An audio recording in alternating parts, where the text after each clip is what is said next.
ইহুদিদেরকে যখন হত্যা করা হবে, হাদিস শরীফে আসছে ওইখানে এই জালেম ইহুদিরা গাছের ছায়ায়, গাছের নিচে, পাথরের নিচে গিয়ে ফলাবে। পাথর এবং গাছ মুসলমান নামক সৈনিকদেরকে বলি দিবে, ওই যে দেখো ইহুদি ফলাইয়া রয়েছে, তাকে হত্যা করো, তাকে মারো। কেন এই কথাটা বললো? গাছ এবং পাথর তারা মুসলমানদেরকে যে নির্যাতন করতেছে, যে হত্যা করতেছে, তাদের পাপের যে তীব্রতা, এগুলি দেখে গাছ এবং পাথর নিচ থেকেই আল্লাহর হুকুমে বলে দেবে, এই যে গাছের নিচে ইহুদি, এই যে পাথর বলবে আমার এখানে ইহুদি, তাকে তোমরা কি করো? হত্যা করো, তাকে কি করো? জাহান্নামে ফেলাও, জাহান্নামে ফেলে দাও।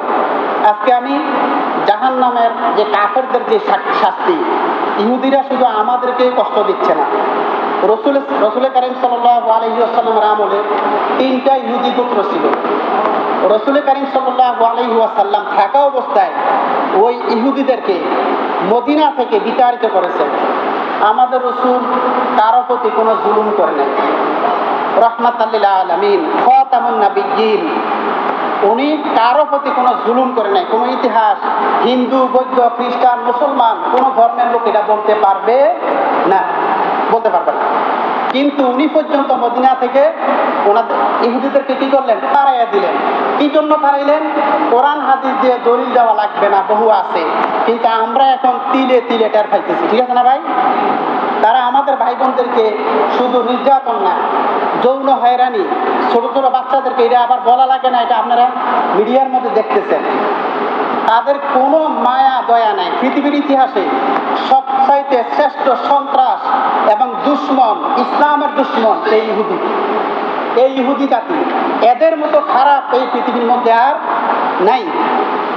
আমরা টিভির পর্দায়, মোবাইলে দেখলে চোখ রাখতে পারি না, আমাদের চোখের পানি চলে আসে। কত বড় জালিম! এই জালিমেরা নবী রাসূলকে পর্যন্ত আপনার শান্তি দেয় নাই। মুসা আলাইহিস সালামকে সাগরের পার পর্যন্ত দৌড়িয়ে নিয়েছে, এটা তো আপনারা জানেন।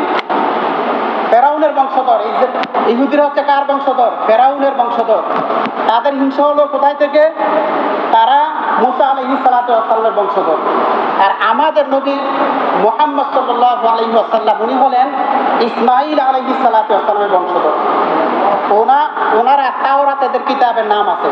এই তাওরাত কিতাবের মধ্যে ওরা দেখেছে যে নবী আহমদ, আমাদের নবীর একটা নাম আছে আহমদ। এই আহমদ নবী কিয়ামতের আগে আসবে এবং উনি মদিনায় একটা স্থান করবে, ওইখানে আসবে। রাসূল কারীম সাল্লাল্লাহু আলাইহি ওয়াসাল্লাম যখন হিজরত করে মদিনায় গেলেন, ওইখানে ইহুদিরা ছিল। এখন তারা কিন্তু রাসূল কারীম সাল্লাল্লাহু আলাইহি ওয়াসাল্লামের কাছে বয়াত হতো, কিন্তু একটা কারণে হয় নাই। কারণটা কি? সেটা হলো বনী ইসরাইলের গোত্র থেকে কেন কেউ নবী হইল না। তাদের কথা এটাই ছিল, কেন ইসমাঈল আলাইহিস সালামের বংশধর থেকে কেন আমাদের নবী আসলো? এই জন্য এই হিংসায় তারা আমাদের নবীর কাছে তারা কি হলো না? বয়াত হলো না। হিংসা হলো এইখানে। এদের হিংসা, এই ইহুদিদের যে হিংসা, পৃথিবীর কোনো মানুষের, কোনো ধর্মের এত হিংসা বিদ্বেষ নাই। আর এত মানুষ তারা হত্যাও করে নাই। হিটলার লক্ষ লক্ষ ইহুদিদেরকে দুনিয়া থেকে বিতাড়িত করেছে, কিন্তু কিছু ইহুদি আমাদের জন্য রেখেছে, আমরা যাতে এটা বুঝি।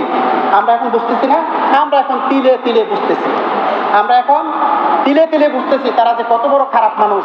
তবে আমরা সংখ্যায় দেখেন, সারা পৃথিবীর মধ্যে 200 কোটি মুসলমান আছে, 750-800 কোটি মানুষ আছে, তার মধ্যে 200 কোটি মুসলমান আছে। 1 কোটি ইহুদিও আপনার ইসরায়েলে নাই, কিন্তু আমরা 200 কোটি মুসলমান। আশেপাশে বহু মুসলমান দেশ আছে, সবাই যদি একটু পেশাব করে দেয়, থুতু দেয়, এই ইহুদি রাষ্ট্রটা শেষ হয়ে যাবে। কিন্তু বড় বড় দুঃখ লাগে, বড় বড় ক্ষমতার জন্য মুসলমান নামক মুনাফিকেরা ক্ষমতার জন্য বসে আছে, তাদেরকে কোনো কিছু বলে না, শুধু প্রতিবাদ করে, কিন্তু অস্ত্র শস্ত্র দিয়ে তাদেরকে কোনো কিছু করে না। আরব কান্ট্রিগুলো 3 বার যুদ্ধ করছে তাদের সাথে, কিন্তু পারে নাই। এখন তো আরো সম্ভব না। তথ্য প্রযুক্তি, তারপরে আপনার অস্ত্রের ঝনঝনানি, বোমার আঘাতে। আবার একটা কথা বললে নাই হয়, সবচেয়ে বড়, বিশ্বের মধ্যে সবচেয়ে বড় জালিম, দুশ্মন, শয়তান ইসলামের হলো আমেরিকা। মুসলমান নামক মুনাফিকরা এই দেশে বসে খুশি হয়েছে। ট্রাম্প যখন ক্ষমতায় আসছিল, সে সবচেয়ে বড় জালিম, সে আসার পরে আরো বেশি হত্যা জঘন্য চালিয়ে দিয়েছে। কিন্তু সে ক্ষমতায় আসছে একটা কথা বলে, পৃথিবীর বুকে যত যুদ্ধ আছে সেই যুদ্ধ নিরসন আমি করব, এই কথাটা বলে আসছিল। কিন্তু তা কি রাখছে? রাখে নাই। ইহুদিরা আমাদের বন্ধু নয়, মুসলমান মুনাফিকেরা আমাদের বন্ধু নয়। বন্ধু হলো আমাদেরকে মুসলমান যারা তাকওয়াবান ফরেজগার, তারাই আমার বন্ধু। যদিও তারা সংখ্যায় কম নেই, কোনো অসুবিধা নাই। আল্লাহ তাআলা বলেন ওয়ালা তাহিনু ওয়ালা তাহজানু ওয়া আনতুমুল আ'লাউনা ইন কুনতুম মুমিনিন। তোমরা সংখ্যায় যদিও কম হও, কোনো অসুবিধা নাই, যদি মুমিন হও বিজয় আমি তোমাদেরকেই দেব। তাহলে আমাদের কি কোনো সমস্যা আছে? কোন রাজা বাদশাহ ইহুদিদের দলে গেল আমাদের দেখার দরকার নাই। আমরা যে অবস্থায় যেখানে আছি, আমাদের দায়িত্ব হলো প্রতিবাদ করা, নামাজ পড়ে তাদের জন্য কি করা? দোয়া করা। আর যদি যুদ্ধের ডাক আসে, ইনশাল্লাহ আমরা সবাই তৈরি আছি তো। ইনশাল্লাহ আমরা যুদ্ধের ডাক আসলে ফিলিস্তিনের জন্য, যে কোনো মুসলমানদের জন্য আমরা জীবন দিতে প্রস্তুত আছি, ঠিক কিনা? আরেকটা জালিম তৈরি হচ্ছে আমাদের উপরে যুদ্ধ সাফাইয়ে দেওয়ার জন্য চাচ্ছে আমাদের প্রতিবেশী। আমাদের ভালো চায় না, তারা আমাদের ভালো চায় না। তারা আরেকটা যুদ্ধ আমাদের উপরে সাফাইয়ে দেওয়ার চেষ্টা করতেছে। ভাইয়েরা, সজাগ থাকবেন, গবেষণা করবেন, নিজের ইমানকে আপনি মজবুত করেন। কোরআন শরীফের একটা নাম হচ্ছে ফুরকান। ফুরকান নামের শব্দ হলো সত্য এবং মিথ্যার পার্থক্য। সত্য এবং মিথ্যার পার্থক্য, কোনটা মুনাফিকি, কোনটা জালিমি, কোনটা সুদ ঘুষ, কোনটা করলে আপনি আল্লাহ এবং রসুলকে পাবেন, ওই দিকে আপনি ফিরে আসেন। কিন্তু বিজয় আল্লাহ তাআলা আপনাদেরকেই দেবে ইনশাআল্লাহ।